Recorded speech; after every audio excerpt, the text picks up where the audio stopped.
Hello, all. Welcome to the PS podcast. I have always been fascinated by the extremes within the reach of humanity. There are many experiences that not a lot of us will get to have. For example, the fatal itch that comes after inhaling mustard gas, the powdery step on the moon's surface, the lack of push and pull when aboard the ISS. These are experiences that are gifted or cursed upon very few. But human persistence sometimes pushes one to do the unthinkable.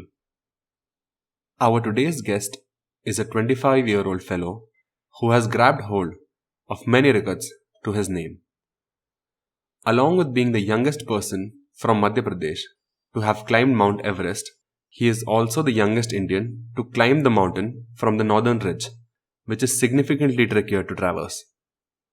He also holds the record to have stayed at the top of Mount Kilimanjaro for the longest duration, which is 22 hours. But with great power and less resources comes great difficulty. Madhusudan Patidar has had to mortgage his house, and his parents have had to sell off their familial jewelry just so that their boy could make the country proud. The podcast manages to reflect how it gets notably harder to dream if one isn't born in the right economic and social setting. Madhusudan also had to abandon his dream of climbing the highest peak of each of the 7 continents. But his mettle has not given out. He has still set a goal to climb and clean India's top 100 peaks in an effort to increase awareness regarding them and also subsequently increasing their tourism. We are in great admiration of this young fellow and hope that you would be too. Hope you guys enjoy and contemplate it as much as we have. And also, please consider supporting Madhusudan on his GoFundMe page. We are happy to announce that this is officially the first of our many to come Hindi conversations. You're listening to the PS podcast, and this is your host, Chaitanya.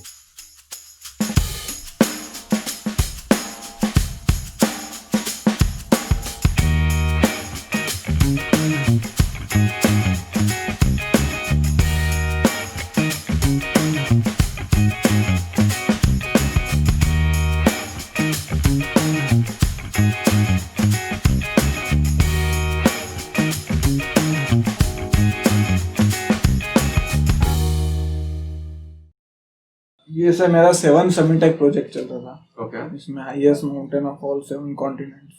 Okay. तो Argentina का और एक Australia, मतलब दोनों continents के लिए, north America और Australia continent, वो दोनों के लिए। तो अभी मतलब नेक्स्ट मंथ ही जा रहा हूँ मैं, 12 तारीख को। अफ्रीका और एशिया कर लिया। अफ्रीका हो गया, एशिया हो गया, यूरोप। यूरोप में कौन सा था? Mount Elbrus. Mount Elbrus. Okay.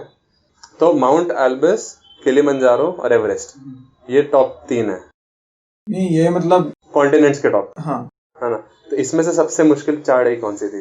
इसमें एवरेस्ट। एवरेस्ट क्यों, क्या डिफरेंस है? एवरेस्ट एल्टीट्यूड वाइज सबसे हाईएस्ट है। टेम्परेचर मतलब वेदर वाइज भी सबसे डेंजरस है। फिर सबसे लेंदी एक्सपीडिशन है, मतलब 2 महीने लगते हैं। आपने आपकी एक टॉक में बताया था कि आपको 45 दिन लगे थे, जस्ट बिकॉज आपको वेट करना पड़ा। मतलब यूजुअली लगते ही 2 महीने। 2 महीने का एक्सपीडिशन होता है, मतलब 45 दिन क्लाइंबिंग पार्ट होता है। और 2 महीने क्या, मतलब 8-10 दिन वही वहाँ पे एक्लिमेटाइजेशन, फिर घर से घर तक 2 महीने हो जाते हैं। यहाँ से नेपाल जाना, नेपाल से फिर चाइना गया था मैं। पहले नेपाल गए। नेपाल तो हाँ, आप चाइना साइड से क्यों चढ़े? एवरेस्ट के 2 फेस है, एक नॉर्थ फेस है और एक साउथ फेस है। तो नॉर्थ फेस ज्यादा टेक्निकल मानते हैं, मतलब उसमें मतलब ये फर्टिलिटी रेट ज्यादा है। अच्छा। तो इसलिए वो थोड़ा टेक्निकल होता है, उसकी थोड़ी वैल्यू ज्यादा है। तो मैं चाइना साइड से। ओके। तो मेरे को एक ब्रीफ में डिस्क्राइब करो कि प्रोसेस क्या होता है पूरा। अब यहाँ से घर से ही स्टार्ट कर दो, प्रोसेस क्या होता होगा। मैं आपका पर्सनल नहीं पूछ रहा हूँ अभी, मैं सिर्फ पूछ रहा हूँ एक जनरल, अगर मैं इंदौर का लड़का, मुझे जाना है माउंट एवरेस्ट, तो मेरे लिए क्या प्रोसेस होगा वो? उसके लिए आपको सबसे पहले तो माउंटेनियरिंग कोर्स करना पड़ेगा। माउंटेनियरिंग कोर्स इंडिया में टोटल 5 इंस्टीट्यूट है। ओके। 5 मतलब एशिया के टॉप के इंस्टीट्यूट है। सबसे पुराने, मतलब वर्ल्ड के देखोगे तो सबसे पुराने, एक तो 1953 में खोला था, वो सारे जवाहरलाल नेहरू ने खोले। तो जो तेंजिंग नोरगे थे, जो पहले इंसान थे जो माउंट एवरेस्ट गए थे, तो वो उसके फर्स्ट डायरेक्टर थे। तो मैंने बेसिक कोर्स किया था इंडियन आर्मी से। देन एडवांस कोर्स मैंने वो तेंजिंग नोर्गे वाला जो इंस्टीट्यूट है दार्जिलिंग में, वहाँ से किया। फिर ये कोर्स करने के बाद आप क्वालिफाई होते हैं, मतलब आप एक टैग लगा सकते हैं माउंटेनियर का कि आप एक माउंटेनियर है प्रोफेशनली। इसके बाद आपको छोटे माउंटेन क्लाइंब करने होते हैं 6000 मीटर या 7000 मीटर, तब आपको पता चलता है कि 8000 मीटर पे क्या होता है। उसके बाद आप एवरेस्ट अटेंड कर सकते हैं, उसकी भी कोई गारंटी नहीं। हम 7 लोग गए थे, 3 लोग ही बचे, मेरी एक उंगली कट गई थी, मेरी टीम में लोग मर गए थे। तो एवरेस्ट का थोड़ा अलग है। तो ये सर्टिफिकेशन मिलता है क्या? हाँ, इसका मतलब चाइनीज गवर्नमेंट देती सर्टिफिकेट, नेपाल से जाओ तो नहीं, माउंट एवरेस्ट चढ़ने का नहीं कि हाँ, इसका भी सर्टिफिकेट मिलता है कि मैंने ये एक इंस्टीट्यूट से कर रखा इंडियन है। आर्मी देती है, मतलब मिनिस्ट्री ऑफ डिफेंस से मिलता है सर्टिफिकेट। ओके, एंड सर्टिफिकेशन के अलावा जो आप बोल रहे हो कि छोटी चढ़ाई भी चढ़नी पड़ती है, उस वो भी दिखाना पड़ता है? हाँ, मतलब एवरेस्ट क्लाइम करने के लिए 2 7000 मीटर या एक कोई सा और 8000 मीटर कंपलसरी है। और एवरेस्ट की क्या चढ़ाई होगी? एवरेस्ट की 8848, मतलब 8848 मीटर। एंड कितने कैंप्स आते हैं उसके बीच में? एवरेस्ट में तो base camp, advance base camp, camp 1, camp 2, camp 3, summit camp, फिर टॉप। और कौन सा पैच आपको सबसे मुश्किल पड़ा चढ़ने में? एक ये जो एडवांस बेस कैंप से कैंप 1 का है, उसको नॉर्थ कॉल बोलते हैं। तो वो एक वॉल है, मतलब आइस वॉल है 800 मीटर्स की, पूरी वॉल है जमी हुई, उसका पूरा पिकटो आइसेक, क्रैम्पन आइसेक। तो सबसे मुश्किल, मतलब अराउंड 12 घंटे लगते हैं उसको क्लाइंब करने। उस पर आप रेस्ट नहीं कर सकते क्योंकि आप खड़े ही हो, बैठ नहीं सकते। तो 12 घंटे तक लगातार चलना ही करना ही। Keep climbing. अरे उसके बाद आप एक जगह ऐसी पहुंचते हैं जो जगह वर्ल्ड की सबसे डेंजरस जगह है। मतलब वो ऐसी जगह है कि आपके ऊपर 2 कॉर्निस है। कॉर्निस मतलब जब हवा चलती है तो जब बर्फ उड़ता है, ओके, तो एक वेव का जो पैटर्न होता है ना, पैटर्न पे वो गोला बन जाता है। अच्छा, उसको बोलते हैं कॉर्निस, जो सबसे ज्यादा इजीली ट्रिगर होने वाला एवलॉन्च होता है। मतलब उसमें वो टूटा और एवलॉन्च आ गया। तो वही एक जगह है जहाँ टेंट लगते हैं, उसके अलावा वहाँ जगह ही नहीं। तो आप ऐसा लगता है कि, और वो भी क्रेवास है, मतलब एक्चुअली क्रेवास है। क्रेवास मतलब एक दरार होती है, तो उस पर बर्फ जम जाती है, जो 1 साल में पूरी बर्फ गिरती है, तो वो जगह थोड़ी प्लेन हो जाती है, पर नीचे आपको पता है क्रेवास है, तो उसी क्रेवास पर टेंट लगता है और ऊपर कॉर्निस होता है। मैंने आपकी TEDx टॉक देखी थी, उसके अंदर आपने बहुत बार बोला भी था कि अब आपको मौत से शायद डर नहीं लगता है ना? तो अभी कोई चीज है जिससे कहीं ना कहीं आप थोड़े से डरे हुए हो? तो यूं मुझे मौत से ऐसे डर नहीं लगता कि नॉर्मली ऐसे कभी कभी मेरे को लगता है, मेरे को रोड एक्सीडेंट से डर लगता है कि इसलिए मैं गाड़ी थोड़ी स्लो चलाता हूँ या किसी पर ट्रस्ट नहीं करता हूँ। बाकी ये है कि सपनों से डर लगने लग गया आपकी, क्योंकि इंडिया में इतनी रिकॉग्नाइजेशन नहीं मिलता है, या कोई हेल्प करने आगे नहीं आता है। कि माउंटेनिंग बहुत ही अलग फील्ड है इंडिया के लिए। और जैसे दूसरी जर्मनी आप ले लीजिए, स्विट्जरलैंड ले लीजिए, वहाँ पे एक ओलंपिक गोल्ड मेडलिस्ट बैठा और एक माउंटेनियर बैठा है, तो गोल्ड मेडलिस्ट तो कोई बात नहीं है कि वो कॉमन है उनके लिए। बोले कोई भी 5 साल तीर चलाएगा तो बुलसाई मार देगा 5 बार, कोई 5 साल के बाद एवरेस्ट क्लाइंब नहीं कर सकता। तो वो एक लोग उसको एक अलग रिस्पेक्ट देते हैं, उसको अलग रिकॉग्नाइजेशन। पर इंडिया में वो नहीं है। फिर ना गवर्नमेंट हेल्प करती है, ना कोई प्राइवेट स्पॉन्सर है। तो इस बात के ऊपर मेरे पास और क्वेश्चंस थे कि आप मोतीलाल दयामा को जानते हैं क्या? हाँ। तो वो भी मेरे फ्रेंड है एंड वो पुलिस कांस्टेबल की नौकरी करते हुए बॉडी बिल्डिंग परस्यू कर रहे हैं एंड वो वही सेम खुद ही के पैसे लगा के लोगों से स्पॉन्सरशिप मांग के। तो फिर भी आप क्यों आगे बढ़ना चाहते हो इस चीज़ में? क्योंकि और फिर भी आप इंडिया के लिए ही कर रहे हो ये चीज़, तो वाई सो? सर मेरा अभी एक टारगेट था कि मैंने 7 समिट तो क्विट कर दिया, क्योंकि मेरा वो ड्रीम था कि मुझे हाईएस्ट माउंटेन, मतलब मैं यंगेस्ट बनूं इंडिया का या जो भी सोफा। पर अभी मैंने उसको क्विट कर दिया क्योंकि काफ़ी एक्सपेंसिव है, लोग कोई हेल्प नहीं कर रहे। तो अभी मेरा जो नेक्स्ट प्रोजेक्ट है वो 100 माउंटेन्स है इंडिया में, इंडियन हिमालयंस में। तो उनको क्लीन करना और क्लाइंब करना है, ताकि इंडियन हिमालयन वर्ल्ड के लिए प्रमोट हो, ताकि फॉरेनर्स इंडिया, जैसे इंडिया में टोटल 4000 माउंटेन से ज़्यादा होंगे, पर इंडियन माउंटेनिंग फाउंडेशन है, फिर इनके जो अपना इंडिया का टूरिज्म है, सेंट्रल ऑफ डिफेंस है, लोग उसको प्रमोट ही नहीं करते, लोगों को फर्क ही नहीं पड़ता। कभी उन्होंने कदर नहीं करी हिमालय। जैसे नेपाल है, नेपाल हमसे बहुत छोटा है, तो नेपाल की जो सिर्फ एवरेस्ट से अराउंड $3 बिलियन का रेवेन्यू होता है हर साल, सिर्फ एवरेस्ट से। एवरेस्ट के अलावा नेपाल में काफ़ी पिक्स है। नेपाल पूरा टूरिस्ट बेस्ड कंट्री, और मतलब आप एशिया में देखेंगे तो ये अपने मलेशिया और इन सबके बाद नेपाल सबसे ज़्यादा टूरिस्ट अट्रैक्शन वाला प्लेस है। इंडिया में सिर्फ ताजमहल के लोग आते हैं, उसके अलावा कोई नहीं आता। तो वही अभी मैं सोच रहा हूँ कि अब इंडियन हिमालयन प्रमोट करूँ, और वो थोड़ा चिप भी होता है, अब 3 लाख रुपए में भी 2-3 पहाड़ चढ़ सकते। बट ये बहुत मतलब इंस्पिरेशन की बात है कि आपने अपने ड्रीम क्विट ना करते हुए आपने उसको ऐसे वे में चेंज किया है कि अब आप इंडिया के लिए भी अच्छा कर रहे हो एंड किसी ने नई चीज करी है वो भी कर रहे हो and it is a good thing all together.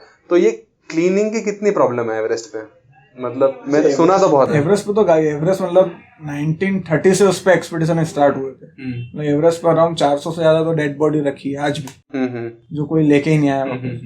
के अलावा कितने मतलब हजारों एक्सपीडिशन हो गए एवरेस्ट पे दोनों साइड से, तो कुछ ना कुछ कचरा छोड़ के आते। जैसे लास्ट 5 ईयर से वहाँ पे एक नया रूल बना है कि आप जितना कचरा लेके जाएंगे उतना लेके आएंगे। सब 6 सिलेंडर ऑक्सीजन लगे तो आपको 6 सिलेंडर नीचे दिखाने खाली।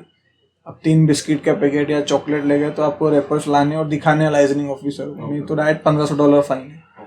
तो उस कारण अभी थोड़ा पॉल्यूशन कम हुआ। बाकी जैसे नेपाल हर साल इको एवरेस्ट एक्सपीडिशन निकालती है, तो वहाँ की जो लोकल आर्मी है, वहाँ के जो लोकल शेर्पा, वो लोग सिर्फ कचरा लेने ही एवरेस्ट जाते क्लाइम करते हुए।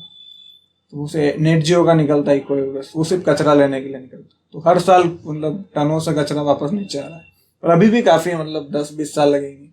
इसलिए अभी नेपाल गवर्नमेंट ने इस साल एवरेस्ट बैन था, अभी नेक्स्ट 2 ईयर के लिए एवरेस्ट बैन है। इस बार तो कोरोना की वजह से हो गया, तो अभी उसको इसलिए बैन कर रहे कि 2-3 साल से कचरा लाए ताकि वो थोड़ा साफ हो जाए पहले की। क्योंकि अब वहाँ पे खुम्बो आइस फॉल है, या फिर जहाँ पहले बेस कैंप लगता था, जो 1953 में जब तेंजिंग नोर्गे एडमन हिलरी ने क्लाइम किया था, जो बेस कैंप था वो जो और आज का बेस कैंप, उसमें अराउंड 7 किलोमीटर का फासला। मतलब इतना बर्फ पिघल गया, मतलब इतना ग्लेशियर ही पिघल गया। मतलब हर माउंटेन की एक एज होती है। तो जो जियोलॉजी वाले जो स्टूडेंट्स होते हैं या साइंटिस्ट होते हैं, तो ये मतलब इंडिया में काफी जगह रिसर्च होती है माउंटेन्स। तो वो बोलते हैं ऐसा, मैंने जहाँ से ट्रेनिंग की थी थाजीवास ग्लेशियर, मतलब ये कश्मीर में सोनमर्ग में, तो उन्होंने बोला था कि इस माउंटेन की एज है 22 साल। तो हमने जब रीयूनियन करा था हमारी बेस का, तो जहाँ हमारा बेस कैंप था उससे 11 किलोमीटर दूर फिर हमको देखा वहाँ तक सिर्फ पत्थर ही थे, बर्फ नहीं। और हमको ये लग रहा था कि ये 2-5 साल में पूरा माउंटेन ही खत्म हो जाएगा। अच्छा, बर्फ बचेगी, मतलब पूरा ग्लेशियर पिघल जाएगा जो ग्लोबल वार्मिंग से। तो जियोलॉजिकल साइंटिस्ट प्रेडिक्ट कर पाते हैं कि वो कितने टाइम रहने वाला है? पूरा वेदर उनके पास सारा, मतलब अनुमान लगाते हैं कि पिछले साल कितना बर्फ गिरा। और ये ग्लोबल वार्मिंग के कारण भी प्रॉब्लम्स आ रही होगी एवरेस्ट में, मतलब जो वेदर चेंज होता है और अनप्रेडिक्टेबल हो गया क्या वहाँ का ट्रैक? मतलब एवरेस्ट का जो वेदर, मतलब $1500 की एक रिपोर्ट मंगवानी पड़ती है हर क्लाइंबर को। अच्छा, उस वेदर रिपोर्ट के बेस पे ही क्लाइंब होता है। तो वो रिपोर्ट आती है, तो पहले ऐसा होता था कि 100% श्योर होता था। अच्छा, अब वो 80% श्योर होता है। मतलब आप सिर्फ प्रेडिक्ट कर सकते हैं कि आज 12 mm बर्फ गिरेगी और -45 टेम्परेचर रहेगा, 120 की स्पीड रहेगी विंड की। आप सिर्फ प्रेडिक्ट कर सकते हैं क्योंकि जो रिपोर्ट आएगी 4 दिन का आप खराब वेदर लेते हो और फाइनल जो टॉप होता है उसमें अच्छा दिखता है। पर वो नॉर्मली अब ऐसा होता नहीं, मतलब कभी भी बदल जाता है। तो उससे फेटालिटी रेट भी बढ़ता होगा? काफी बढ़ता, मतलब मेरी टीम में जैसे 4 लोग मर गए, तो उस यही कारण था। मतलब एक बार कहानी बताओगे जो एक एक करके या एक साथ क्या हुआ? नहीं मतलब सर मेरे आगे एक बंदा था जॉन, मतलब मैं अकेला इंडियन था मेरी टीम में। लोकेशन कौन सी होगी है? ये 8400 मीटर सारे, मतलब डेथ जोन बोलते उसको, जहाँ ऑक्सीजन नहीं होती। अच्छा, मतलब वहाँ 0 ऑक्सीजन, वहाँ आप सिलेंडर पे चलते। तो उस एरिया में मतलब मेरे आगे एक बंदा था जॉन, इंग्लैंड से था। मेरे पीछे एक लड़की थी मॉली, वो भी इंग्लैंड से। उसके नीचे एक बंदा था फ्रैंक, वो ऑस्ट्रेलियन था। तो वो जब गिरा, मतलब वहाँ विंड इतनी तेज थी कि उड़ गया।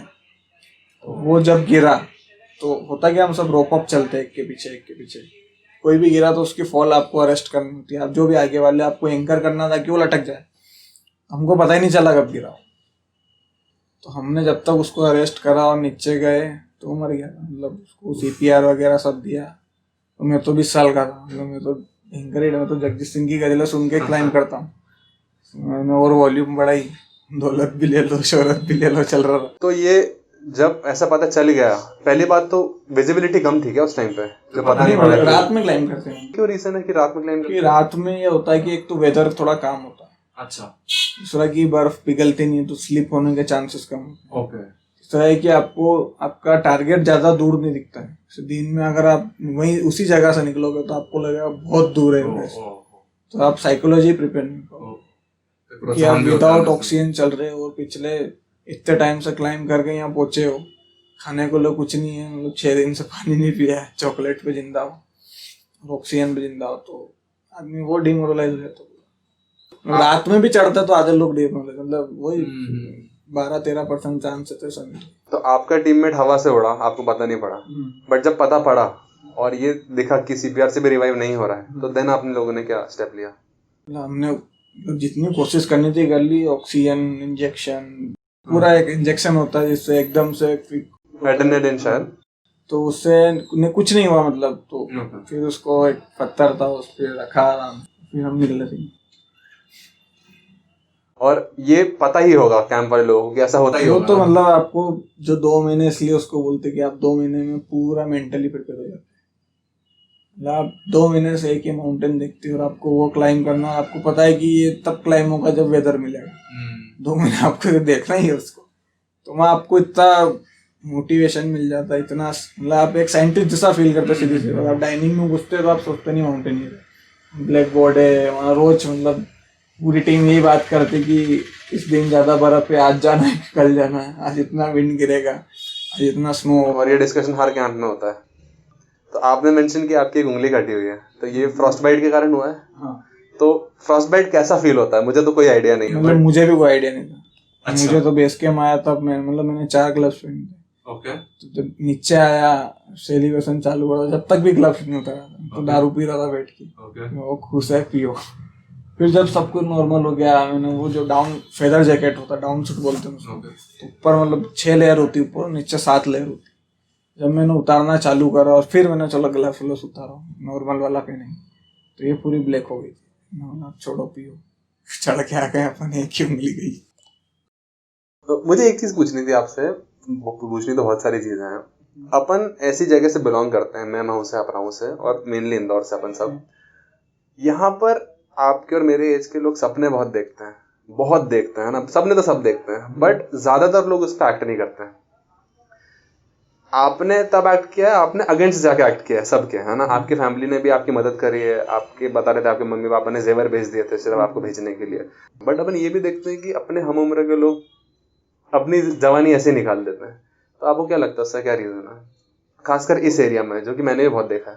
तो अपना जो एरिया है ना, एक तो ये रूरल एरिया है। अपन बोलते हैं कि इंदौर सिटी है, तो मैं उसको सिटी में अभी भी काउंट नहीं करता हूँ। आप दिल्ली, मुंबई, बेंगलोर, चेन्नई जाएंगे तो आपको लगेगा वो सिटी। यहाँ के लोग आज भी उसी पद्धति पे जीते हैं जो गांव के लोग जीते हैं।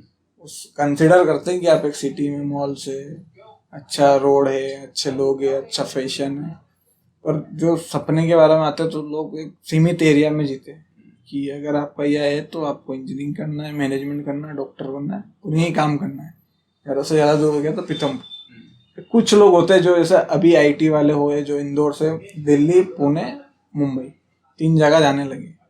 तो यहाँ के लोग बहुत सीमित, मतलब मैंने देखा है यहाँ के लोग बहुत सीमित रहते हैं, किसी कारण से आगे जाते ही नहीं, और फिर सपोर्ट नहीं करते हो। इससे मेनली होता क्या है, यहाँ सब गाँव के लोग, तो ऑलरेडी इतनी खेती है, पैसा है, तो वहीं क्लोज होता है उनका सेक्टर। नहीं, वो भी ठीक है, मतलब अगर घर का काम हो तो भी ठीक है, अगर डॉक्टर इंजीनियर बन रहे हो तो भी ठीक है। बट मैंने बहुत ऐसे भी मेरे दोस्त देखे जिनके पास सब कुछ है फिर भी वो कुछ नहीं करते। मतलब आएंगे, चाय सुट्टा पिया, चले गए, और जिंदगी भर में बाहर जाके वापस आ जाता हूँ, वही दिखते हैं। मतलब वही कि नहीं पैदा हुए, नहीं खा। और मुझे ये जरूर होगा कि पहले आपको भी बहुत डिमोटिवेट किया होगा सबने, सारे ही करते हो तुम। अभी भी यही चलता है। अभी वो इतना एवरेस्ट चढ़ने के बाद भले टाइटल मिल गया, एवरेस्ट क्लाइम किया, थोड़ा फेमस हो गया, पर अभी भी अगर मैं बोलूँ ऐसा, अभी मेरे को अभी नेक्स्ट मंथ जाना क्लाइंबिंग, मेरा पहले बजट था 3 लाख रुपये। तो मैंने नितिन सर को बोला था, सर ये प्लान है, और उस दिन हमने वो टॉक किया था, वो जुनून करके जो इनका निकला ना, विक्रांत कॉलेज का, मैंने किया था। तो चेयरमैन सर इन सब ने अप्रिशिएट करा कि आप जहाँ भी जाएंगे हम आपको फाइनेंशियली हेल्प करेंगे, मतलब बड़ी बड़ी बातें लोग करते हैं। अभी मैंने उनको पूरा प्रपोजल भेजा कि सर ऐसा सब प्लान कर रहा हूँ, 5 दिन में 5 माउंटेन चढ़ूंगा, वर्ल्ड रिकॉर्ड होगा, ये वो भेजा उनको। It's too much for, it's too expensive. ठीक है। फिर मैंने खैर हमने मेरी काफ़ी लोगों से बात हुई, कुछ ब्रांड से बात हुई, तभी हम उसको डॉक्यूमेंट्री बना रहे हैं। अच्छा। कि एक पूरा कैमरा क्रू जा रहा है, 5 समिट का, 5 समिट करके एक पूरा एक्सपीडिशन बनाए, उसको शूट करके लाए, पूरा एक शॉर्ट डॉक्यूमेंट्री टाइप 1.5 घंटे की, ताकि एक ट्रेवल जैसा फिल्म होती है प्राइम या नेटफ्लिक्स या कहीं भी उसको डाल सकें, जैसे ड्रोन शॉट्स हो गए, सारी चीजें मतलब प्रॉपर एक स्क्रिप्ट के साथ। फिर मैंने वो वापस से उनको भेजा तो उन्होंने बोला कि नहीं इतना नहीं कर सकते। अब होता ये है कि देखो बोलना सब चाहते हैं कि यार देखो ये बंदा अच्छा कर रहा है, इतना सा छोटे सा गाँव से आया है, इसने एवरेस्ट क्लाइम किया है, लोगों को मोटिवेट कर रहा है। तो जब बात आ जाती है हेल्प करने की कि ये करना, सब मैं क्राउड फंडिंग करता हूँ नॉर्मली, सभी आज ही कैंपेन नहीं बनाना मुझे क्राउड फंडिंग, तो वो शेयर करेंगे। ऐसे मैंने 50 लोगों को बोला ना, तो 50 लोग बोला हाँ यार भाई तेरे लिए शेयर करेंगे। उन 50 में से 10 लोग ऐसे नहीं होंगे जो उसमें डोनेट करेंगे। शेयर करना और डोनेट करना दोनों अलग हो जाता है। तो वही ना, सब बोलते हैं पर हेल्प कोई नहीं करता। इसलिए कुछ लोग ऐसे होते हैं जो सपने सारे लोग सपने देखते हैं, वो वहीं मर जाते हैं कि वो स्टेप ही नहीं ले पाते, और फिर वो डिमोरलाइज इतना कर देते लोग, क्योंकि खींचने वाले बहुत है, पेड़ खींचने वाले, तो वहीं सब फिनिश द एंड हो जाता है। इंस्टाग्राम से कुछ मदद हो पाई? इंस्टाग्राम पे आप काफी पॉपुलर हो।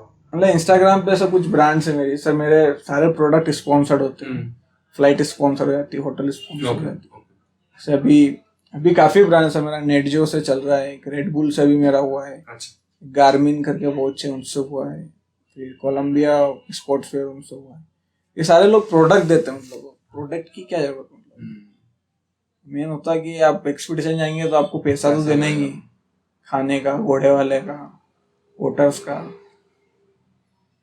गवर्नमेंट की तरफ से आपकी कोई भी हेल्प नहीं हो पाई? गवर्नमेंट तो थर्ड क्लास है पूरे। बट आप कर भी तो बहुत डिफरेंट चीज रहे हो ना, अच्छे स्पोर्ट्समैन को हेल्प नहीं होती है। ऐसा नहीं है, जैसे इंडिया में बहुत माउंटेनियर है, नीमा सिन्हा है, बछेंद्री पाल है, ये लोग करोड़पति, मतलब पद्म भूषण, पद्मश्री, अर्जुन अवार्ड, करोड़ों रुपए सरकार ने दिए, सांसद बन गए कुछ लोग। तो ये कब की बात होगी जब इन लोगों ने ये सब किया है? डिफरेंस क्यों? 10-15 साल।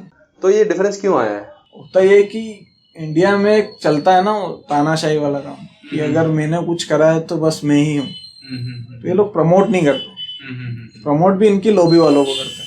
समझ गया। वहाँ की जगह मतलब वही बैठा, अगर मैं हूँ तो मैं ही मेरा बंदा बिठाऊंगा, और वो सोचेगा या हम दोनों सोचेंगे कि आप किसको बिठाएं, तो आगे नहीं बढ़। मतलब बहुत सारे ऐसा नहीं कि इंडिया में माउंटेनियर्स काफी, पर आगे नहीं बढ़ते। इंडिया में कितनी पीक्स अभी चढ़ ली आपने? इंडिया में मेरा 11 पीक्स। सबसे सुंदर कौन सी थी? सबसे सुंदर एक कोरांग 3 करके पीक है, स्पीति वैली में। अच्छा। लाहौल स्पीति। अच्छा। वो मतलब बहुत टेक्निकल पीक था, बोलूंगा एवरेस्ट से भी टेक्निकल पीक था। 6000 मीटर का था। वो भी बर्फीली? मतलब पहाड़ तो सारे बर्फ वाले ही होते हैं। अच्छा, मतलब ऊपर पहुंचने तक तो बर्फ आई जाती है? नहीं, नीचे से स्टार्ट होती है बर्फ। मतलब जो जितने मैंने क्लाइंब करे सब बर्फ वाले ही। मतलब 4000 मीटर से बर्फ चालू हो जाती है। और सबसे फेवरेट क्लाइंब और सबसे नॉट फेवरेट क्लाइंब कौन सी होगी आपकी? मेरी फेवरेट थी किलिमंजारो, कि मैंने एक रूट डिसाइड किया था जो पिछले 12 साल से बनता है। अच्छा। उसमें अमेरिकन एक्सपीडिशन गया था, सारे लोग मर गए, तो वो उन्होंने मतलब बंद ही कर दिया था, बोले ये रूट अलाउ ही नहीं। तो मैंने वो रिश्वत दे के रूट उनको, तो उन्होंने साइन करवाया था कि आप कुछ हो जाए हमारी जिम्मेदारी नहीं। तो मैं, मेरा कुक, मेरा पोर्टर और मेरा गाइड, हम चारों उससे कभी गए नहीं थे। अच्छा। मैं गाइड था और उसको भी रास्ता नहीं पता था। मैंने बोला चलो अब ले तो लिया, चलना है। तो गए, तो नॉर्मली हमने मतलब वो गाइड बोलता है कि सर आप 15 दिन लगेंगे क्लाइंब करने, नॉर्मली 8 से 9 दिन लगते हैं अलग रूट। मैंने बोला 15 दिन तो बहुत बोल दिया तुमने। मैंने बोला तुम बस चलो आज। हमने कंपास लिया, रूट भी मैं ही बना रहा हूँ, मतलब मैं बाहर से आया हूँ, वो लोग लोकल है, मैंने रूट बनाया। हमने 22 घंटे में क्लाइंब कर लिया। 15 दिन की चीज? 22 घंटे में हम टॉप पे थे। फिर मैंने उनको बोला तुम नीचे जाओ, और मैं टॉप पे फिर 22 घंटे स्टे करके एक वर्ल्ड रिकॉर्ड बना। मैं टॉप पे ही रुका था 22 घंटे। तो टेंट लगा। आपका वर्ल्ड रिकॉर्ड है कि माउंट किलिमंजारो पे 22 घंटे स्टे। माउंट किलिमंजारो पे आप अकेले आदमी जिसने 22 घंटे स्टे किया। तो वो बहुत ही मतलब फन एक्सपीडिशन, मतलब मैंने कुछ इतना कुछ करा ही नहीं इसमें। तो आपके बाद वो रास्ता खुल गया क्या, या उस पर कुछ काम हुआ है? नहीं, अभी भी बंद ही हो। अभी भी बंद है, बस आप क्लाइम करके आ गए। और क्या क्या रिकॉर्ड्स है आपके नाम के?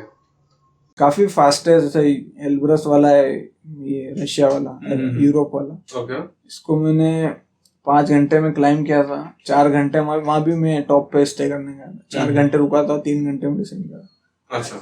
तो टोटल 5, 4, 9, 12 घंटे का ये भी एक्सपीडिशन। ये भी किसी इंडियन ने, मतलब इंडियन सारे लेजी होते हैं, मतलब वर्ल्ड के सबसे लेजीएस्ट माउंटेन इंडियन होते हैं। क्यों ऐसे बोलोगे? कि मतलब पूरी दुनिया ही बोलती है। मतलब मैं ज्यादा गया, मेरे को बोलते नहीं लोग कि आप इंडियन, बोला आप इतना तेज कैसे चलते हैं। तो इंडिया वाला कैसा होता है कि यार 6,000 मीटर का पीक है तो पहले डिवाइड कर लेते हैं उसको कि 15 दिन का एक्सपीडिशन होगा, कैंप 1 लगेगा, कैंप 2 लगेगा, बेस कैंप पे 4 दिन रुकेंगे, एक्मेटाइज होंगे, कैंप 1 पे 2 दिन रुकेंगे। मेरा ये होता है कि मैं ऐसा बेस कैंप डिसाइड करता हूँ कि उसके आसपास 4-5 पीक होने चाहिए। अच्छा, तो मैं एक ही बेस कैंप से एटलीस्ट 4 माउंटेन क्लाइंब करूँगा। ओके, अलग अलग। तो मेरा ये होता है शुरू दिन बेस कैंप, दूसरे दिन कैंप 1, तीसरे दिन टॉप, चौथे दिन उसी एरिया का दूसरा टॉप, तीसरा टॉप और फिर बेस कैंप। अच्छा, तो एक ही कैंप से एटलीस्ट 4-5 पीक्स तो हो जाते हैं।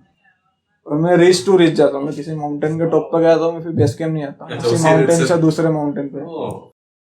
अगर अभी कोई माउंटेनियरिंग में जाना चाहेगा आपके ही एरिया तो नहीं बोलूंगा मैं, आपके ही कंडीशन जैसा, तो उसको आप क्या एडवाइस दोगे? मत जा। बहुत सैड एडवाइस है बट सच्चाई है। करियर नहीं, अगर आपके पास बहुत पैसा है, हॉबी के हिसाब से करियर बनाना तो फिर ठीक है, आप मैनेज कर पाएंगे, बाकी ऐसा कुछ करियर नहीं। मैंने बहुत सारी फील्ड्स देखी जहाँ पर जो बहुत अच्छा कर जाते हैं, कहीं ना कहीं उनके पास बहुत पैसा पहले से रहता है, तो they are able to sustain जितनी भी that. कहानियां हैं, जैसे आप स्टीव जॉब्स की सुन लो, बिल गेट्स की सुन लो, ये ऑलरेडी पास आउट ही, मतलब कैम्ब्रिज से, ऑक्सफोर्ड से। अब इनको क्या सोचेंगे, इनकी तो मोटिवेशनल टॉक बनाई है उन्होंने कि लोग मोटिवेट हो गए, उनके पास पैसा नहीं, पर हकीकत में पैसा होता है। कोई भी ऐसा आप नॉर्मल आदमी से, अब्दुल कलाम है, उनकी स्टोरी वाकई इंस्पायरिंग कि वो वहां से उठे।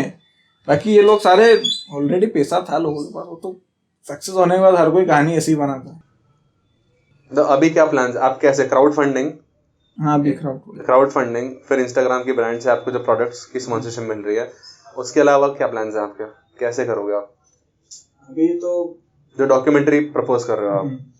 अभी हम एक कंपनी फॉर्म कर रहे हैं, आइस, इंडियन क्लाइंबिंग एलिट्स। तो उसके थ्रू हम अलग अलग, जैसे काफी ब्रांड से अप्रोच किया है। होता क्या है कि अभी तक हमने कंटेंट बनाया नहीं, जो मैंने बनाया मेरा सेल्फ बनाया है। तो अब जो हम शूट कर रहे हैं तो वो कंटेंट से ऐसा लग रहा है कि वो कुछ high quality high altitude climbing का एक कंटेंट होगा, जो कि एक प्रॉपर इंडिया में कभी ऐसा कंटेंट आया ही नहीं। इंडिया में मतलब हाई एल्टीट्यूड, मतलब एक शिवाई में वीएफएक्स देखा हो लोगों ने, जो अजय देवगन ने किया था, वो एक वीएफएक्स था, पर ओरिजिनल किसी ने आज तक देखा नहीं ना कि माउंटेनिंग होता है। खासकर इंडियंस की नजरों से तो नहीं देखा बिल्कुल भी, और किसी ने शूट भी नहीं किया। तो वो अब लाएंगे तो मुझे ऐसा उम्मीद है कि वो कुछ देखने लायक कंटेंट होगा, तो उससे थोड़ा या तो किसी अच्छी नेट जियो से या कुछ। और मेरी एक सीरीज चालू है, ये 100 माउंटेन्स वाला है। आपको ऐसा नहीं लग रहा आपको आपकी लोकेशन बहुत पीछे खींच रही है? काफी खींच रही है, पर इतना बजट ही नहीं है ना कि दूसरी जगह सर्वाइव करे। यहाँ थोड़ा सस्ता पड़ता है, घर है तो चलो खाने का है, रहने का है। मुंबई जाओ या दिल्ली जाओ, वहाँ रुकना मतलब वही 50,000 का होना आपके पास। आपके मम्मी पापा को आप पे फख्र तो बहुत होगा, बट अभी क्या कंडीशन है आप लोगों के बीच में? मतलब वही चल रहा है, कुछ ज्यादा डिफरेंस नहीं है, स्ट्रगल वाला पीरियड है। खैर निकल जाएगा, नहीं बट इतना मेहनत डेफिनेटली निकल जाएगा। मतलब आपने सबका ऑपोजिशन सहते हुए इतना कर लिया है, तो अब तो काफी नहीं तो थोड़े लोग भी अगर आपके पीछे हैं तो बहुत बड़ी बात हो जाएगी। बट आपके मम्मी पापा आपको अभी भी सपोर्ट करते हैं? वो ये इमोशनली सपोर्ट बचा है, फाइनेंशियली तो कुछ नहीं बचा। और ये जुनून आया कहाँ से माउंटेनियरिंग का? ये तो मतलब मैं रॉक क्लाइंबिंग कर रहा हूँ जब मैं 12 साल का था। अच्छा, फिर मैंने रेस्क्यू किया है उत्तराखंड फ्लड में, कश्मीर फ्लड में। अच्छा, फिर माउंटेन शुरू से बचपन से पसंद है, फिर कोर्स किया, एवरेस्ट का शुरू से जुनून था कि एवरेस्ट। फिर पता चला कि कितना 35 लाख रुपए लगते हैं, इतना ऊंचा है। आपको टोटल 35 लाख लग गए? अभी तक मैंने 50 लाख रुपए पहाड़ों पर खर्चा कर दिया। 50 लाख पे मैं अच्छा बिजनेस प्लान कर सकता था। तो पूरा मतलब ये सब पता चलने लगा कि ऐसे ऐसे क्लाइम होता है, इतना अच्छा होता है। फिर वो एक ड्रीम होता है, ऐसे हर एक फील्ड में एक ड्रीम होता है कि एक्टर है तो आपको एक सलमान खान के साथ मूवी करनी है, तो उस टाइप का एक माउंटेनियर का भी ड्रीम होता है कि भाई एवरेस्ट क्लाइम करना है। कैसा वो मोमेंट कैसा होता है? मतलब वो ऐसा बोल सकते हैं कि एवरेस्ट के 2 महीने पहले तक मुझे नींद नहीं आई कि पैसे नहीं है, स्पॉन्सरशिप नहीं है। मतलब मेरे एग्जाम थी उस समय, तो मतलब नेक्स्ट डे मेरा पेपर था कॉलेज में, विक्रांत की बात बता रहा हूँ। किसी ने रात में फोन करा कि सुबह स्पोर्ट्स मिनिस्टर आपसे मिलना चाहती है। मेरे पास बाइक थी प्लेटिना, तो मैं रात को निकला था 10 बजे यहाँ राउट से भोपाल के लिए। भोपाल के लिए? हाँ, वो मतलब वो गाड़ी ऐसे कि भोपाल जा भी नहीं सकती थी। 4 बजे भोपाल पहुंचा, सुबह 4 साढ़े 4 बजे। बस स्टैंड मुँह धोया, कुछ खाया, चाय वाय पी, 6 बजे से उनके घर बार बैठा। सुबह वो उनका पीए बोलता कि वो तो निकल गए। मैंने बोला चूतिया लोगों, मेरा सुबह पेपर था। ये सब अकेले कर रहे थे? सब अकेले। मतलब मैंने 25,000 रुपए की तो सिर्फ फाइलें बनाई मेरे लिए। ऐसा कोई मिनिस्टर नहीं होगा, ऐसा कोई पॉलिटिशियन नहीं होगा, ऐसा कोई बिल्डर नहीं होगा, या कोई अमीर आदमी नहीं होगा जिसको मैंने दिया नहीं होगा मेरा प्रपोजल। रोज की चीजों से हटके कोई चीज समझाना अपने यहाँ के लोगों को बहुत मुश्किल है। ये मैंने भी बहुत एक्सपीरियंस किया है। अरे मेरे को मतलब मेरी कास्ट ऐसी है कि सारे करोड़पति लोग आप? अच्छा, पाटीदार। हाँ हाँ हाँ। तो ऐसा कोई नहीं होगा गाँव में जिसके पास ऐसा नहीं 10,000 रुपये डोनेशन नहीं कर सकता, दान नहीं कर सकता। मतलब एक मंदिर, एक गेट बनाना था मंदिर का, तो एक आदमी ने 3 करोड़ रुपए दिए सिर्फ नाम लिखवाने, सिर्फ नाम लिखवाने की, गेट मेरा नाम। आपने नेशनली लोगों को ट्राई किया है, मतलब ऑल ओवर इंडिया? काफी लोग हो गया। मतलब यहाँ पर इजी होता है अप्रोच करना? कहाँ पे? ऐसे अपने एरिया में? हाँ, बाहर भी एरिया में किया है जैसे। हाँ, कि वही ऐसे एक तो होता क्या है कि इंडियन जो स्पोर्ट्स पैनल है, इन्होंने कभी माउंटेनियरिंग को एज ए स्पोर्ट्स एक्सेप्ट ही नहीं किया। क्योंकि एक तो ये एक्सट्रीम स्पोर्ट्स है, तो इसमें क्या, एक तो ना रेस्ट नहीं होती है, ना कोई वर्ल्ड कप होता है, ना कोई टीवी पे आप दिखा सकते हैं, या कोई पीआर अच्छा होता। पीआर तो खैर अच्छा होता है कि आप इतना एक्सट्रीम करके आए तो सब लोग कवर करते हैं उसको। माउंटेनिंग एक मतलब वो आर्मी वाली फीलिंग आती लोगों। पर आर्मी वाले मतलब आर्मी में बोलूंगा बहुत ईजी काम है मेरे लिए। अगर कोई सियाचिन में खड़ा करेगा तो मैं दिन भर खड़ा हो जाऊंगा, तो बड़ी बात नहीं सियाचिन पर खड़ा हूँ। उन लोगों को पता हो तो दिखाते उस डरावने तरीके से, -50 डिग्री, हाथ गल जा, कुछ नहीं होता है। सारे इक्विपमेंट होते हैं, सब कुछ होते हैं, बहुत इजीली खड़े होते हो, ना कोई लड़ाई होती है वहाँ इतनी। सालों में एक बार कुछ इधर सीज फायर हो गया, सगा कुछ भी नहीं होता। तो जो सबसे सेफ जगह है वो सियाचिन मेरी नज़रों में। और मेरे कुछ फ्रेंड है जो ऑलरेडी वहाँ गए, बोलते हैं कि यार कुछ नहीं होता भाई। मतलब जो CEO है लद्दाख का, बोले यहाँ मतलब लड़ाई होना मतलब बहुत रेयर चांस है। हिटलर में न्यूक्लियर बम थोड़ा ऐसा काम है। बोले एक ही काम होता है, हफ्ते गाड़ी पंचर बनने जाती है बड़ा, इसके अलावा कुछ काम नहीं। ले 40-45 साल बाद ये जो चाइना वाला मैटर हुआ, ये हुआ है, इसके पहले कुछ नहीं हुआ।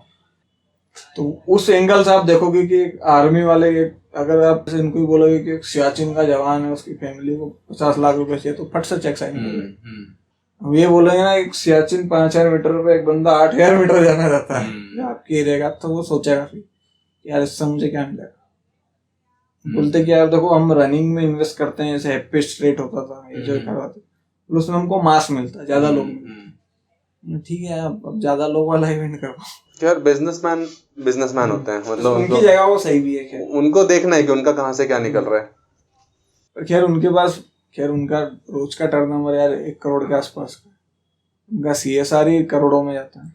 इंडिया में बहुत ज्यादा स्पोर्ट्स को दबाया जाता है ऑल टुगेदर, और इसलिए मैं पूछ रहा था कि माफिया है, क्रिकेट का माफिया पूरा। जो अगले आपके प्लान्स है उसके अंदर कितना बजट चाहिए होगा अप्रोक्सीमेटली? अभी ऐसा मेरा क्लाइंबिंग बजट 10 लाख का है, कि पूरा फिल्म क्रू वाला बजट 25 लाख रुपए।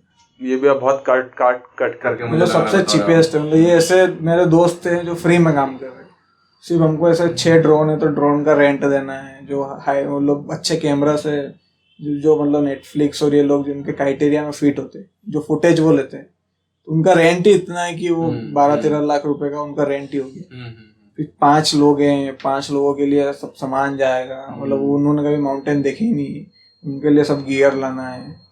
5 लोगों के लिए राशन ज्यादा लगेगा, पोर्टर ज्यादा लगेंगे, घोड़े ज्यादा लगेंगे, टेंट इक्विपमेंट, तो इसलिए बड़ा हो। तो मेरा तो क्या, मेरे पास 1 लाख रुपए होता है, मैं निकल जाता हूँ अकेले। घर का टेंट है, घर के कपड़े, एक मतलब 2-5 हज़ार का खाने का लेता हूँ, अकेले जाता हूँ, अकेला टेंट लगाता हूँ, अकेला क्लाइंब करता हूँ। ऐसा लगा था इतनी सारी चीजें होंगी इस गोल को अचीव करने के लिए? मैंने तो मतलब मैं कभी भी सोचता हूँ कि मतलब एवरेस्ट क्लाइंब करना बहुत इजी।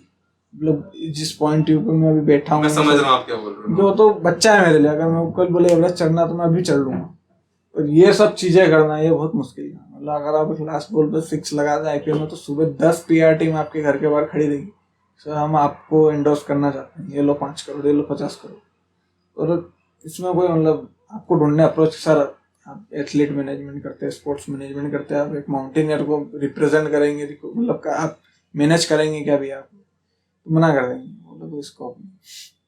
बट ये भी बात है ना कि अगर आपके लिए जगह नहीं बनाई है किसी ने, तो आप आने वाले माउंटेनियर्स के लिए शायद जगह बना दो।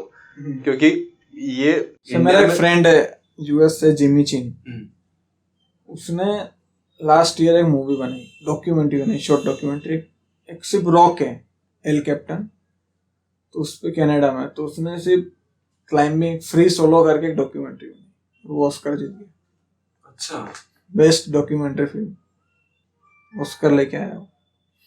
तो होता क्या, जैसे एक माउंटेनिंग फेडरेशन होता पूरे वर्ल्ड का, तो उसका मैं मेंबर हूँ, जैसे इंडिया का मैं एम्बेसडर हूँ वर्ल्ड एडवेंचर सोसाइटी का। तो ये मूवी में हर माउंटेन फेस्टिवल, फिल्म फेस्टिवल में रिकॉग्नाइज कर सकता हूँ, मतलब उसको उसमें नॉमिनेट कर सकता हूँ, उसको पूरा वर्ल्ड देख सकता है। बट ये बस आप तरीके ढूंढ रहे हो ना खुद को और आगे चलाने के, हाँ, ये सोल्यूशन नहीं है।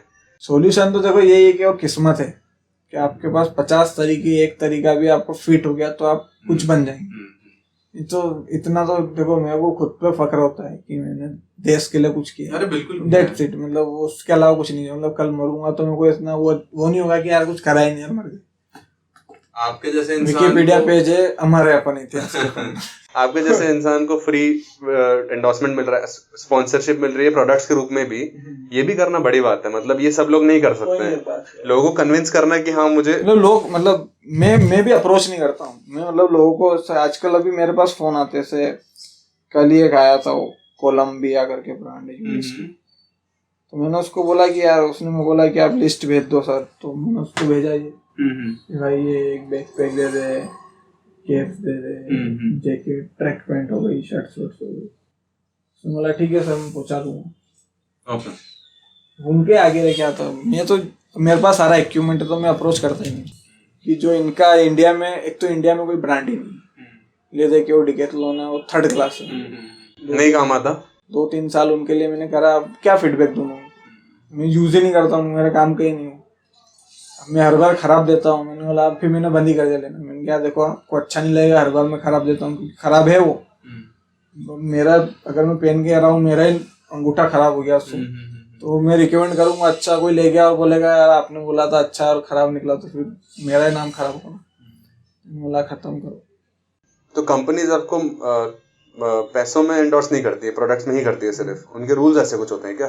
तक है कि सारी बाहर की कंपनी, यहाँ से इनके स्टोर से स्पॉन्सरशिप प्रपोजल भेजेंगे, तो उनके सीईओ यहाँ के हैं नहीं, सब यूएस जाते हैं, और वो इंडिया में मॉनिटरी हेल्प करते हैं। जैसे रेड बुल भी इंडिया में हेल्प नहीं करता। रेड बुल आपको, आप कैन चाहिए तो मैं आपको 5000 कैन ला दूंगा रेड बुल, मतलब मुझे दे देंगे 5, बोला मैं बोलूंगा मेरे को 5000 कैन चाहिए तो कल पहुंचवा देंगे ट्रक, बोलूंगा कि मेरे को 5000 रुपए चाहिए तो नहीं देंगे।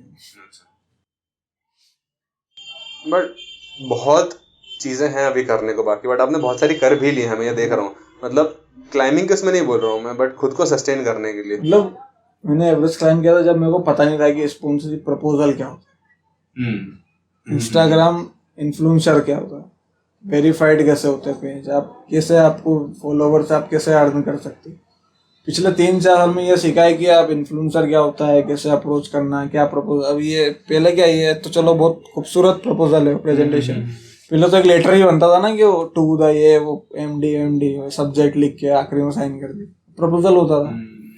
तब इतना समझ में आप धीरे धीरे चल रहा है काम। ये भी है कि अपन जिस जमाने में बढ़ रहे हैं वो जमाना भी चेंज हो रहा है। हाँ, इन्फ्लुएंसिंग वही चीजें चलती थी, वही इन्फ्लुएंसिंग आई अभी है। हाँ। तो आपको वो भी समझना पड़ रहा है साथ साथ। इसके काम आसान नहीं है आपका, बट आप जो सीख जाओगे वो शायद बहुत लोगों के काम आ सके। मतलब मेरे से जो आगे वाले भी जनरेशन है उनको भी जो मैं कर रहा हूँ वो नहीं पता है। मतलब मेरे से जो यंगस्टर है, मेरे से जो माउंटेनिंग में आगे, उनको भी ये नहीं पता है जो मैं कर रहा हूँ। फिर उनको पता होना चाहिए कि आज की तारीख में क्या प्रोसीजर होता है स्पॉन्सरशिप। काफी लोग ऐसे हैं, जैसे आईटी वाले, ये स्पॉन्सरशिप निकाल भी लाते हैं बिना बैकग्राउंड के भी। तो वो कहीं जैग लगा दिया है, कॉन्टैक्ट्स, हर कंपनी का सीएसआर होता है और वो उनके रिलेटिव वालों को सीएसआर करते हैं। जैसे एक आर्मी वाले थे अंकल, उनका कोई मतलब भतीजा था, उसको साइकिलिंग करनी थी, तो उन्होंने कैनन डेल और नाइकी वाइकी से कुछ 20-25 लाख का फंड निकाल लिया, तो 17 किलोमीटर साइकिल चलाई उसने। 17 किलोमीटर साइकिल के लिए 20 लाख 700-800 किलोमीटर का उसका वो था, अच्छा एक्सपीडिशन था। 17 किलोमीटर साइकिल चले उन्होंने, पूरा पैसे लिए। एक छत्तीसगढ़ का बंदा है, उसने एवरेस्ट के लिए गवर्नमेंट से 30 लाख रुपए ले लिए। 2 महीने नेपाल में रुका और बोल दिया नहीं चढ़ा, पूरा 30 लाख रुपए खरीदा। तो वो क्या प्रोसेस होता है? वो जेक वाला काम है, अगर आप नेता चीफ मिनिस्टर की इच्छा होगी तो आपको 1 करोड़ दे देगा।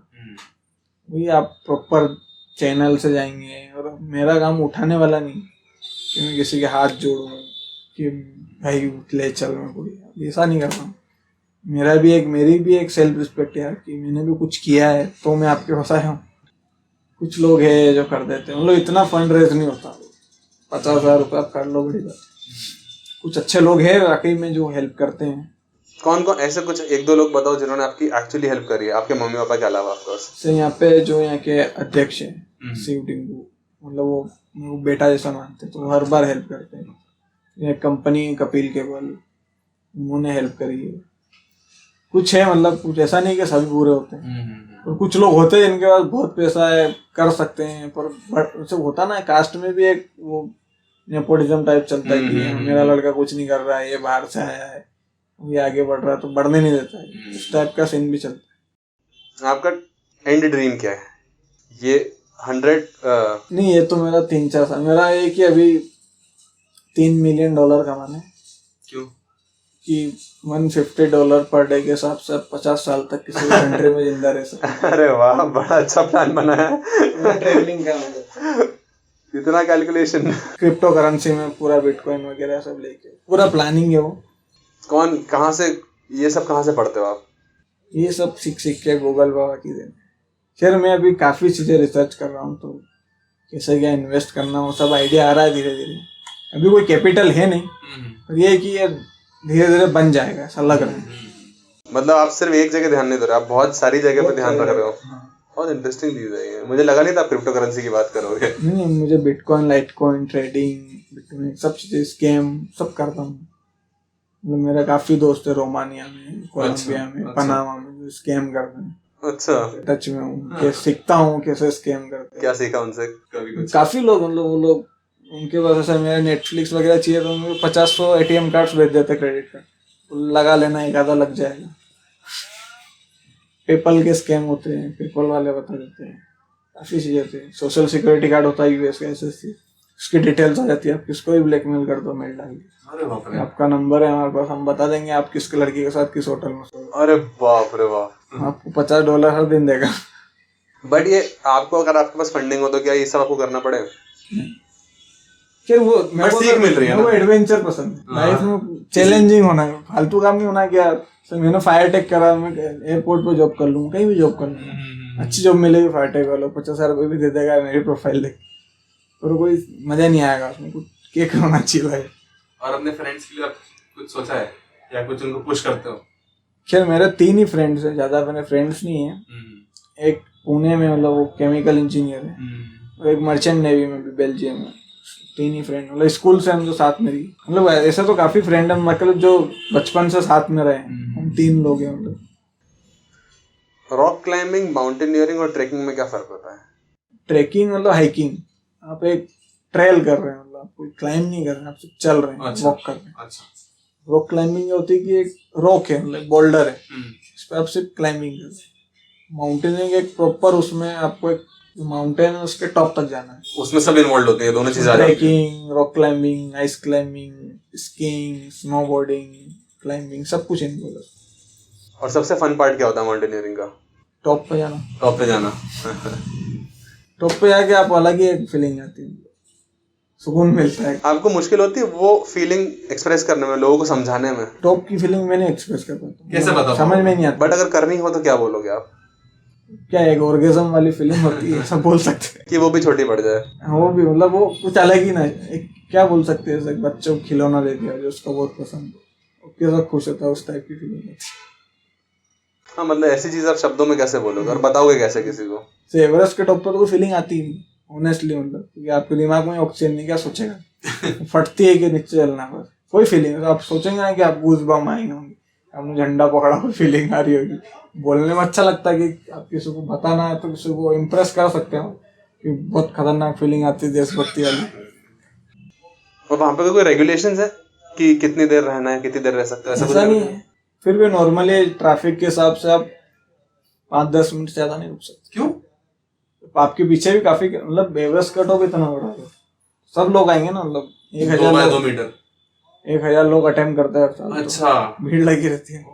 और वहां पर कोई रहता है पहले से ये रेगुलेट करने के लिए कि सब लोग आपस की समझ होती है सबकी? सब अपने, मतलब मेरा 6:30 बजे का समिट, कोई था ही नहीं वहाँ। हम कितना 35 मिनट रुके। मतलब काफी बहुत भीड़ होती है मतलब वहाँ पे? ऐसा ट्रैफिक जाम लगता है ना एवरेस्ट। ओह, काफी लोग मरते हैं ट्रैफिक जाम। बाप रे। बड़ा अगेन स्टूडेंट्स को बोलोगे कि ना जाए इस फील्ड में अनलेस उनके पास पैसा हो। वो एक तो गारंटी नहीं। अगर मैं किसी को बोलूँ कि यार भाई 35 लाख रुपए की स्पॉन्सरशिप है तो एवरेस्ट चढ़े और फेमस हो जाए, तो मैं उसको गारंटी थोड़ी ना दे सकता हूँ चढ़ ही जाएगा। नहीं चढ़ा, मेरे साथ घर और गिरवी रखेगा, नहीं चढ़ा तो बर्बादी हो जाएगा। एक तो चढ़ा भी नहीं, पैसे भी चले गए। आप क्या क्या सैक्रिफाइस थे ये चढ़ाई करने के लिए? जेवर आपके मम्मी पापा ने? मतलब हमने घर मॉर्गेज किया था और ज्वेलरी। अच्छा, तो इसके लिए फिर आप वापस पैसा कैसे बना पाए? अभी भी पे ऑफ कर रहा हूँ, मतलब अराउंड 8-9 लाख बचा है। 15-17 लाख तो दे चुका हूँ। अगर गवर्नमेंट ऑफिशियल्स को आपको कुछ बोलना हो, समझाना हो, तो क्या समझाओगे? मतलब उनको क्या समझाया, मैं तो समझा के थक गया हूँ। क्योंकि मुझे लगता है अपनी जनरेशन के लोग जब गवर्नमेंट ऑफिस में आएंगे तो चेंज आएगा। ब्यूरोक्रेसी है पूरी, ब्यूरोक्रेसी तो रहेगी वो तो। क्योंकि एक पॉलिटिशियन का आप समझा सकते हैं। अगर आपका कोई लोकल एमएलए मिनिस्टर, आप उसको बहुत अच्छे से समझा दो कि यार नहीं यार ये मेरी विधानसभा का है, बहुत अच्छा कर रहा है, देश के लिए नाम कर रहा है, वो समझ भी जाएगा, वो बात भी आगे ले जाएगा। पर जहाँ IAS ऑफिसर के वहाँ फिर ईगो चलता है उनके, वो फाइल फिर चलती रहती है, आपका एक्सपीडिशन निकल भी जाएगा। तो आपको गवर्नमेंट ऑफिशियल से ज्यादा आपको पॉलिटिशियन से हेल्प हुई है? जितनी भी हुई है पॉलिटिकल पर्सनली हेल्प कर देंगे आप। जैसे जीतू पटवारी था स्पोर्ट्स मिनिस्टर, तो जब मैं एवरेस्ट करा था, जब बीजेपी की गवर्नमेंट थी, मतलब 2-2.5 साल थे, तो CM ये वो मिनिस्टर सब यहाँ पे सारे बीजेपी के, कैलाश विजयवर्गीय, सुमित्रा महाजन के, कितने बड़े बड़े नाम है। इन्होंने भी फाइल आगे पुश करवाई पर कुछ नहीं हुआ। और ये जब स्पोर्ट्स मिनिस्टर बना, हमारा लोकल MLA था, तो इसने 3 दिन में 15 लाख रुपए पास करवा दिए कि आपने पहले दिया था लोगों को, इसको तो बात खत्म हो। तो एक वजन होता ना एक पॉलिटिशियन। तो कहीं ना कहीं आपका कॉन्फिडेंस उनकी वजह से कम हुआ? बहुत कम हुआ, मतलब डिमोरलाइज ही कर दिया ना। मतलब मैं इतना डिप्रेस था 2018 में कि लोन पे ऑफ करना, एक पैसा नहीं जेब में, और ये तो अभी जब माउंट एवरेस्ट चढ़ चुका हूँ, इतना रिकॉग्नाइज से कोई हेल्प नहीं कर रहा है, तो वो पूरा डिप्रेस्ड फीलिंग है, ऐसा कि मर जाऊं। और आर्मी के थ्रू कैसे जाना हुआ? आर्मी का एक सिलेक्शन होता है, लोग 40 लोग सिलेक्ट करते हैं कोर्स करने के लिए, माउंटेनियरिंग का। अच्छा, तो उसमें कुछ एयरफोर्स के होते हैं, कुछ आर्मी के होते हैं, कुछ नेवी के होते हैं, कुछ NCC कैडेट होते हैं और कुछ सिविलियन होते हैं 10-12। तो उसमें मेरा सिलेक्शन, तो उसकी फीस होती है कुछ 5,000 रुपये। पूरा कश्मीर में एक 26 दिन का कोर्स होता है, तो टोटल कुछ 12-13 हज़ार का खर्चा आता है। विक्रम कॉलेज की फीस थी मेरी 25,000 रुपये। तो मैंने सर को बोला, सर मेरे को TC चाहिए, मेरे को इंजीनियरिंग नहीं करनी। क्यों? बोला मेरे को माउंटेनियरिंग करनी। मेरे पास इतने ही पैसे हैं, हकीकत में इतने ही पैसे घर पे भी नहीं थे। पापा ने बोला देख ले तो क्या करना है, ये है जो है। तो मतलब वो काफ़ी बहस हुई थी, TC कुछ नहीं दे रहे थे, तो मैं तो चले गया था कोर्स करने। कोर्स करके आया, फिर ये शिव कुमार कॉलेज यहाँ फायर होता है, इन्होंने बोला कि हम आपको फ्री में पढ़ाएंगे। अच्छा, वो मेरे को फ्री में पढ़ा नहीं, तो पैसे नहीं भरूंगा कहाँ से, मेरे को माउंटेनिंग करनी। फिर इधर उधर से जेक वेग लाया गया, खूब नेता नगरी वहाँ करे, आखिरी में उन्होंने TC मेरे को नहीं दी। फिर मैंने इधर उधर से करके भोपाल जाके, एक सर थे KK मिश्रा करके, उन्होंने कुछ सेटिंग करके वो वहाँ से यहाँ आ गए, उन्होंने वहाँ से मेरा ट्रांसफर करके यहाँ लाया। फिर मैंने इंजीनियरिंग करी, उनके यहाँ पैसे नहीं लग रहे, इंजीनियरिंग भी हो रही, वो पैसे ही भर रहे हैं, सब कुछ कर रहे हैं। फिर एवरेस्ट चल लिया, फिर उनका कॉल आया, फिर बोलते ना एक्स स्टूडेंट, उनकी मार्केटिंग है यार। वो बिल्कुल फायदा तो बिल्कुल उठाएंगे ना उनका, क्यों नहीं? अभी गया था मैं एवरेस्ट, तो मैंने बोला सर ये तो 25,000 रुपये दिया। मैं मना नहीं करता, मैं सिर्फ लोगों का देखता हूँ, मुझे मजा आता देखने। आप खुद के सामने आपको पता है ना ये क्या बोलने वाला है। मैं ऑलरेडी मतलब इतने लोगों का दिमाग पड़ा है, इतने पॉलिटिशियन का, बिजनेसमैन का, मुझे समझ में आया था कि एक ही झटके में बता दूंगा कि देगा कि नहीं देगा। बहुत मजा आता है उनको देखने कि यार कितना अरब आदमी, अमीर आदमी, ये है वो है। अब ये जवाब बोलेगा, मैं किसी कोई दोस्त भी गया ना साथ में, उसको बोलता हूँ कि ये बोलेगा यार, फिर आके बोलता हूँ सुट्टा मारता, हाँ यार ये बोला। मेरे पास, अगर मेरा एक ड्रीम है कि मैं मेरी लाइफ में गरीब बच्चों के एवरेस्ट चलाऊंगा मेरे पे, अच्छा। ये मेरा ड्रीम है, मुझे चलाना है और मैं चलवाऊंगा। और आपके पास इतना पैसा है, आप पर आप एक जब 60 साल के आदमी से पूछोगे तो उसको लगता है कि हिमालय एक पहाड़ है, उसको ये भी नहीं पता है कि हिमालय एक माउंटेनियरिंग रेंज है। 5-6 कंट्रीज में आती है, उसमें हजारों पहाड़ है। कुछ अच्छे लोग बोल रहे थे उनको, मतलब अच्छा बिजनेसमैन जिसके पास 50-60 करोड़ की संपत्ति हो, तो आप हिमालय चढ़ के आए। न्यूज मतलब एयरपोर्ट पर न्यूज वाला ने पूछा सर एवरेस्ट क्या है, मैंने बोला क्या बोलूं, तुम क्या है तुम। वो भी बात है ना कि अगर आप किसी को बोलोगे कि मैंने क्रिकेट में रणजी ट्रॉफी खेली तो उनको बहुत जल्दी समझ में आता है कि वो क्या होता है, बट आप बोलोगे माउंटेनियरिंग करता हूँ तो वो बहुत डिस्कनेक्टेड है लोग अभी इस फील्ड से। बहुत कुछ फॉल्ट उसमें गवर्नमेंट ऑफिशियल्स और स्पोर्ट्स मिनिस्ट्री। मैं तो उन्हीं को मानता हूँ कि आप एक सीमित दायरे में आपने 2-3 स्पोर्ट्स ले ली, क्रिकेट, टेनिस, बैडमिंटन। अभी ये हिमा दास करके लड़की है तो एथलेटिक्स आ गया है, तो कोई नहीं जानता, हम लोग काफी लोग क्रिकेट में भी बड़े बड़े धोनी ने रिटायरमेंट ली, उसकी वजह से जो मेजर स्पोर्ट्स है, कबड्डी अभी आया तो लोग जाने लगे, ICL आया तो फुटबॉल को लोग जानने लगे। मुझे लगता है गवर्नमेंट से ज्यादा कमर्शियल कंपनीज जब IPL लाती हैं और कबड्डी VPL मतलब जो भी होता है, वजह से क्रिकेट टैलेंट आया, नहीं तो वही 11 खिलाड़ी देखते थे, बेस्ट वही खेलते थे। तो मे भी वहां कहीं आप देख सकते हो। ठीक है मधुसूदन, बहुत अच्छा लगा मेरे को आपसे मिलके, होपफुली और मिलना होगा अपना।